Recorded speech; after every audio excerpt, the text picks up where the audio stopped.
Ink skryf in Afrikaans, www.ink.org.za, Oktober 2025, Goue Klas Gedigtewenner. Poesie Slagveld, uit die pen van Elmarie Nienaber van Kampen.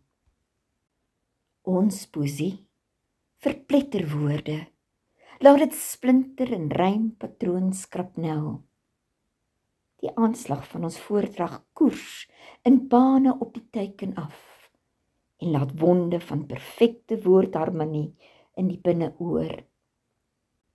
Ons wil ons versreëls bind en vasmaak aan die pansers van die gevoelige poëtiese siele.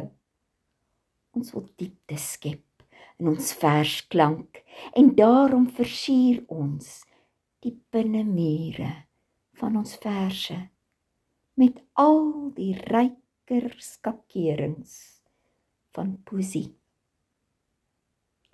Voorgelees en saamgestel deur Christa Diedriks.